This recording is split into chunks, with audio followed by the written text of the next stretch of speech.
Muy buenas noches, profesor. Buenas noches, compañeros todos.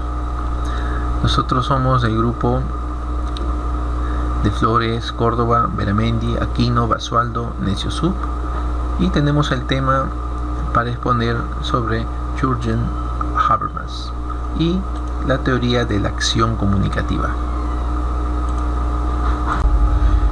Habermas nació en Düsseldorf, Alemania, el 18 de junio de 1929.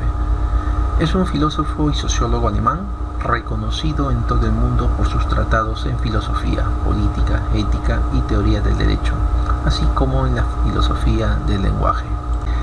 Habermas vivió en una época alterada en Alemania. El socialismo estaba en pleno auge y todo lo que él veía no lo convencía. De hecho, toda su filosofía está dirigida en acabar con los totalitarismos y tratar de crear una comunidad universal, una comunidad de diálogo y en donde todos los partícipes, interlocutores, sean válidos. En la Alemania nazi de aquel entonces no le afectó mucho porque él era muy joven, pero despertó cierta inquietud y preocupación por el futuro. No quería que se volviera a repetir o volviera a aparecer una sociedad bajo los principios morales del socialismo. Por tal razón, se une a la escuela de Frankfurt, atraído por la teoría crítica.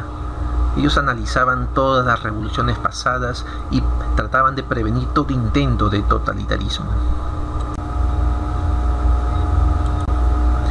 La teoría comunicativa es quizás el texto más representativo de Habermas. Se publicó en el año 1981, pero antes de la teoría de la acción comunicativa ya Habermas había aparecido en el mundo filosófico con un par de textos que fueron muy interesantes también, que marcaron toda una repercusión en el mundo de la filosofía. Dos textos que aparecen son una buena entrada para conocer a Habermas. Uno era Ciencia e Interés, Ciencia y Técnica como Ideología. Ambos libros, Habermas hace más bien una alusión a fuentes que están recibiendo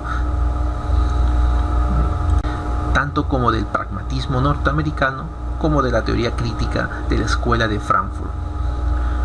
Esas son las influencias que están corriendo bajo las venas y a partir de ahí ya se está haciendo famoso y luego saca la teoría de la acción comunicativa en el año 1981.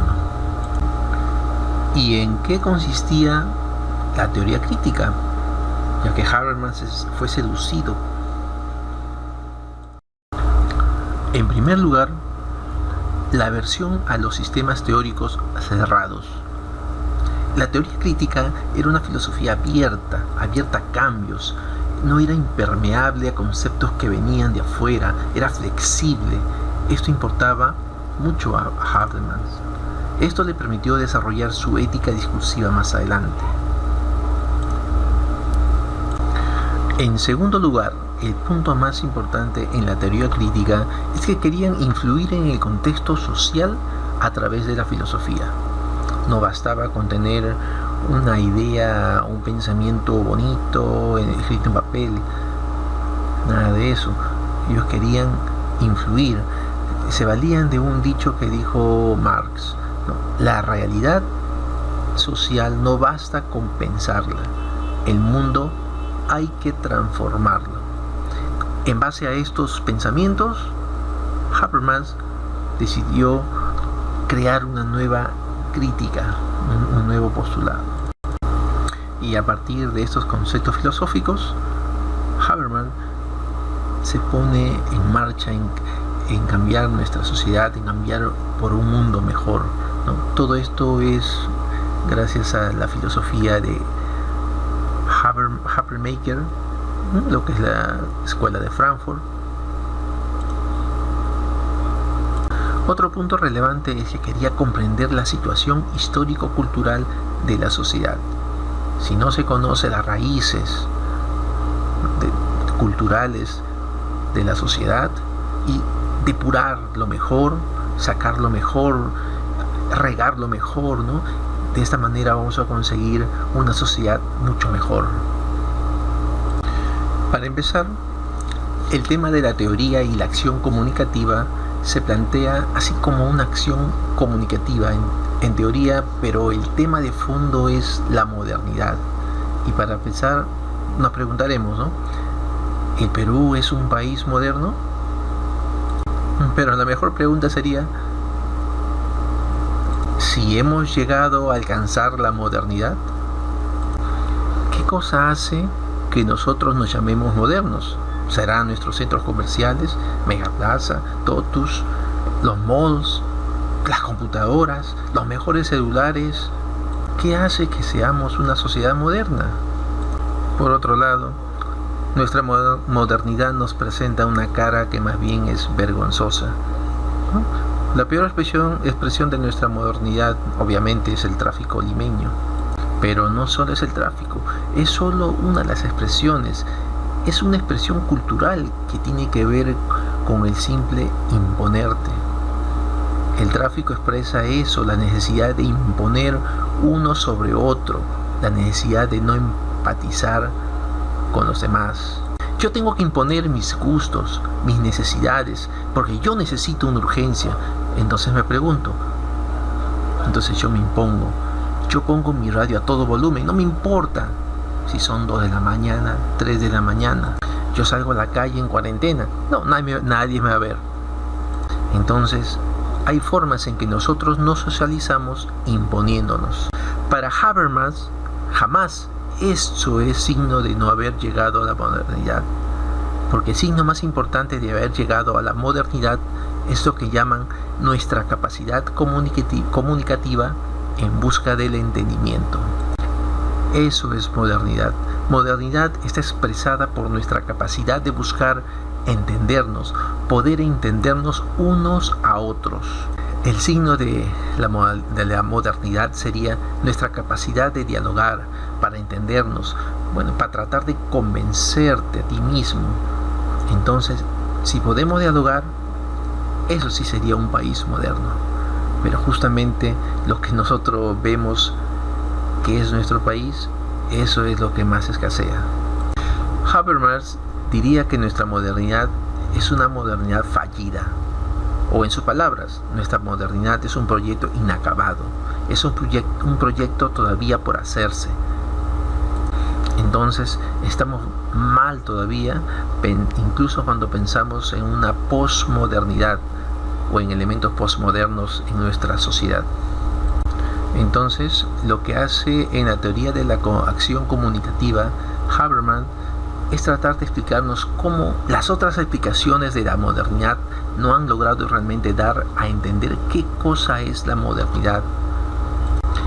Cuando me refiero a otras explicaciones, me refiero a la crítica que le tiene a Max Weber. Max Weber dice, ¿no?, que la sociedad moderna era el resultado de un proceso histórico-cultural de la racionalización. Acción racional con arreglo a fines, mejor dicho, instrumentalista. Habermas considera que la filosofía, ¿no?, que la gran parte de la filosofía, hasta Edmund Husserl, estamos hablando de los comienzos del siglo XX, gran parte de la filosofía se ha convertido en una filosofía de la conciencia y la razón. Para Habermas, cree que ya no se puede hacer filosofía bajo esa perspectiva. Habermas considera a esta perspectiva una metafísica. Habermas abre la teoría de la acción comunicativa diciendo que hemos entrado a un mundo post-metafísico. ¿Hacia dónde vamos? Entonces va hacia un ámbito en donde sí podamos discutir, dialogar, donde sí podamos entenderlo. La acción comunitaria viene de un entorno social, un contexto cultural donde todo hace comportarse de cierta manera, ¿no? Por ejemplo, ¿no?, en el Perú, en Lima, nos comportamos muy diferentes si con las personas de Estados Unidos, ¿no? Ellos tienen otra cultura, otra forma de expresarse, los franceses otras ideologías, los españoles se comportan de otra manera, ¿no? Si vas a Colombia igualito, tienen otra forma de hablar, otra forma de comunicarse, otras expresiones. La acción estratégica. Usar a los seres humanos como medios para conseguir sus fines. La instrumentalización aquí viene. Aquí el ser humano busca su propio beneficio, se convierte en un medio para alcanzar su beneficio. Es el egoísmo donde perdura. Un ejemplo claro sería en los gobiernos pasados del Perú, por no decir de Alan García, de otros, buscaban modernizar a las comunidades nativas de la selva, el baguazo mejor dicho, parcelando las tierras y brindándoles un título de propiedad a los comuneros nativos. De esta manera ellos puedan acceder a créditos y puedan hacer negocio. Esa mentalidad del gobierno y de sus asesores es lo que le convertiría en individuos de la comunidad más modernos. Bajo esta perspectiva, Weber dice que se están instrumentalizando. La modernidad no solo se reduce a ser instrumentalista, y ese es el error que Habermas le critica a Weber. Según Habermas, ser moderno significa ser capaz de presentar las pretensiones de validez, ser capaz de decir ¿por qué hago esto? ¿Por qué es válido esto? En la acción comunicativa, aquí las personas dialogan, establecen normas para llegar a un consenso, usan la razón. Ellos conviven en sociedad, crean principios de ética para poder vivir en sociedad. ¿Qué viene a ser dialogar? Dialogar, uno dialoga usando el lenguaje, usando los símbolos, ¿para llegar a qué? A un consenso. Dialogar también es convencer al otro. ¿Para qué nos sirve el lenguaje entonces? Según Habermas dice, para ver cómo es el mundo, para dirigir una acción, pero se necesita algo más. Se necesita una comunidad de significados para llegar a un acuerdo, para llegar a un consenso. Y esos acuerdos, ¿qué son? Son igualdad entre los participantes, los mismos derechos, tanto como el locutor como el que escucha, respetarse mutuamente, hablar un lenguaje apropiado. Para alcanzar una buena acción comunicativa, hay 3 criterios que Habermas dice que debemos analizar. 3 mundos él ofrece, ¿no? Está la objetividad, donde la verdad es lo más importante, conocer el mundo, saber verdaderamente qué cosa es cierto, qué cosa es falso, ¿no? Por ejemplo, quiero salir o quiero viajar a Tumbes, pero me tomo un carro que voy al sur, a Tacna. Eso es erróneo. Uno tiene que saber distinguir dónde está lo correcto y dónde está lo malo, lo falso. La intersubjetividad, ¿no? Se mide por la rectitud de nuestro comportamiento frente a las normas implícitas o explícitas. Por otro lado tenemos la subjetividad, la autenticidad de quién soy yo. Quiero esto, soy auténtico en lo que quiero. El imperio de la razón instrumental conduce al cientifismo. ¿Quiere decir que todo lo reducimos a ciencia? Según Habermas, no todo puede ser reducido a ciencia. Si damos importancia más a la ciencia, ¿qué queda reducido? Si damos más importancia a la ciencia, todo queda reducido. Entonces, ¿dónde queda el ser humano? Si todo es objetable, medible, ¿dónde queda esa capacidad espiritual humana? ¿Qué es la moral, por lo tanto? ¿Qué es lo correcto?